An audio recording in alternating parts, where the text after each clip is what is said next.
हिवाळ्यामध्ये ना सर्वच भाज्या आणि फळे मुबलक प्रमाणामध्ये बाजारात उपलब्ध असतात आणि सर्वात महत्त्वाचं स्वस्तही असतात। आज आपण मटारपासून कुरकुरीत असा नाश्ता बनवतोय। नेहमी मटार पुलाव आणि पावभाजी खाऊन कंटाळले असतील तर आजची ही खास ताज्या मटारची रेसिपी तुमच्यासाठी आहे। अगदी झटपट, खूप जास्त फापट पसारा न करता कुरकुरीत असा हा नाश्ता आपण बनवणार आहोत। रेसिपी आवडली तर व्हिडिओला एक लाईक नक्कीच करा।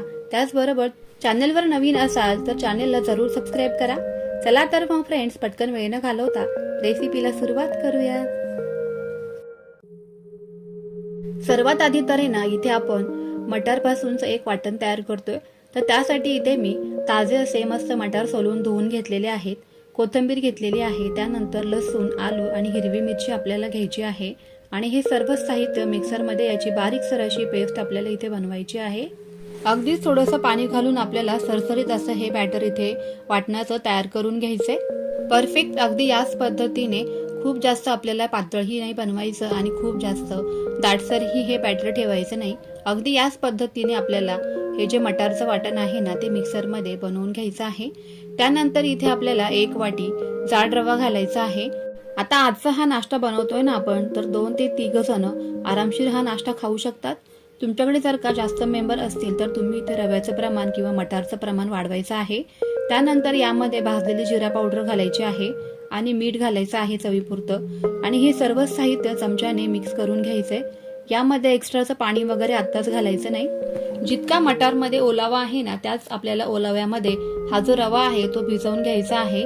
वाटलं तरच यामध्ये आपण फक्त मिक्सरचं भांडं जे आहे ना ते विसळून पाणी घालणार आहोत, कारण त्यामधलंही जे काही उरलेलं मिश्रण आहे ते वाया जाऊ नये म्हणून फक्त इथपर्यंतच आपल्याला पाणी घालायचं आहे। अगदी 3 ते 4 चमचे यामध्ये मी एक्स्ट्राचं पाणी घातलेलं आहे, त्यापेक्षा जास्त पाणी घालायचं नाही। अगदी चांगल्या पद्धतीने आपल्याला हे मिश्रण मिक्स करून घ्यायचंय आणि अर्धा तास आपल्याला हे असंच बाजूला झाकण ठेवून द्यायचं आहे, म्हणजे रवा जो आहे ना तो मटारमध्ये छान भिजला देखील जाईल आणि मस्त असा फुलून तयार देखील होईल। चला तर हे मस्त मिश्रण भिजवून घेऊयात। बरोबर अर्धा ते पाऊण तासानंतर आपलं इथे हे बॅटर तुम्ही बघू शकताय। रवा जो आहे ना तो मस्त असा भिजला गेलेला आहे, त्यामुळे पाण्याची इथे आवश्यकता लागली नाहीये मला आणि घालायचंही नाही खूप जास्त पाणी, नाहीतर मग हा जो नाश्ता आहे ना तो कुरकुरीत नाही होणार। त्यामुळेच आपल्याला दाटसर असं हे मिश्रण ठेवायचं आहे। चला तर लगेचच पुढची तयारी करूयात।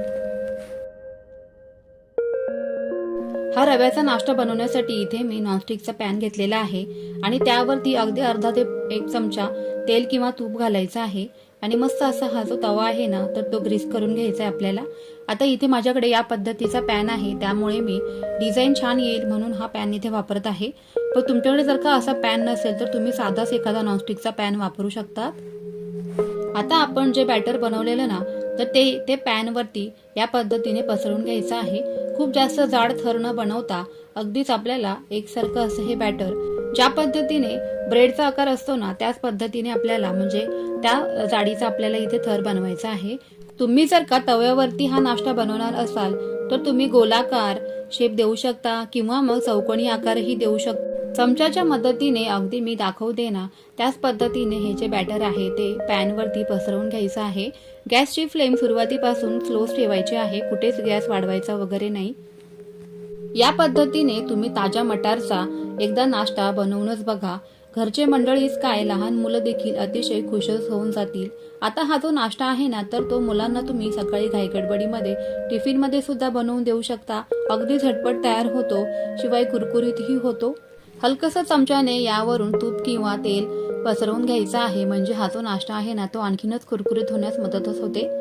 5 ते 7 मिनिटं यावरती झाकण ठेवून द्यायचं आहे आणि दोन्ही बाजूने मस्त असा क्रिस्पी कुरकुरीत आपल्याला हा जो नाश्ता आहे ना तो भाजून घ्यायचा आहे। खालची बाजू कुरकुरीत झाल्यानंतर हा जो नाश्ता आहे तो उलटून घ्यायचा आहे या पद्धतीने आणि दोन्ही बाजूने अगदी खरपूस आपल्याला भाजूनच घ्यायचा आहे। मस्त असा अगदी झटपट क्रिस्पी आणि कुरकुरीत हा मटारचा नाश्ता आपला इथे बनवून तयार झालेला आहे। तुम्हाला हव्या त्या आकारामध्ये तुम्ही इथे कट देऊ शकता, त्रिकोणी, चौकोनी किंवा मग गोलाकार। हव्या त्या आकारामध्ये छोट्या छोट्या बाईट्समध्ये सुद्धा तुम्ही हा नाश्ता कट करून घेऊ शकता. ज्या पद्धतीने तुमची मुलं खातील ना टिफिनमध्ये त्या पद्धतीने तुम्ही हा नाश्ता इथे कट करून घ्या. इथे मी सुरीने काय करते की सँडविचचा जो आकार असतो ना तर त्याच इथे आकारामध्ये मी सुरीने मस्त असे यांना कट देऊनच घेते. तुम्हाला दिसायला जितका आकर्षक दिसत आहे ना हा नाश्ता तितकाच चवीला अप्रतिमच झालेला आहे. एकदा तुम्ही या पद्धतीने मटारपासून नाश्ता नक्कीच बनवा. खूप सोपी पद्धत आहे आणि अगदी झटपट होणारी आहे. कारण सध्या बाजारामध्ये ही वाटाणा अगदी मुबलक प्रमाणामध्ये उपलब्ध आहे. त्यामुळे तुम्ही ही रेसिपी आता नक्कीच बनवू शकता. नाश्ता किती कुरकुरीत झालेला आहे त्याचा तर आवाज तुम्ही ऐकलाच आहे. त्याचबरोबर टेक्स्चर तर अप्रतिमच आलेला आहे. तुम्ही तर हा नाश्ता नक्कीच ट्राय करा, पण त्याचबरोबर तुमच्या फ्रेंड्स आणि फॅमिलीसोबत जास्तीत जास्त शेअर नक्की करा. चला तर मग फ्रेंड्स, पुन्हा भेटूयाच अशा छान छान आणि सोप्या रेसिपी सोबत. तोपर्यंत always keep smiling and keep cooking. Bye bye.